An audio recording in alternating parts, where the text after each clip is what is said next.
องว่าทางพรรคเพื่อไทยจะตัดพรรคภูมิใจไทยออกได้คิดคือถ้าไม่คิดเขาคงไม่พูดแบบนี้ถ้าไม่คิด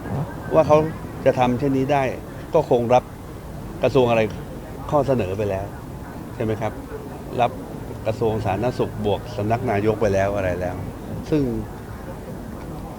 มันก็เป็นคำตอบที่ผมไม่ต้องคิดมากแต่ท่านก็ยังบอกอยากให้อยู่ด้วยกันนะครับแต่ว่าอยู่ด้วยกันด้วยเงื่อนไขนี้มันก็คงอยู่ด้วยกันไม่ได้ตอนนี้แยก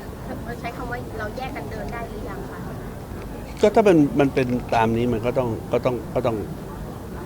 เป็นเช่นนั้นนะครับ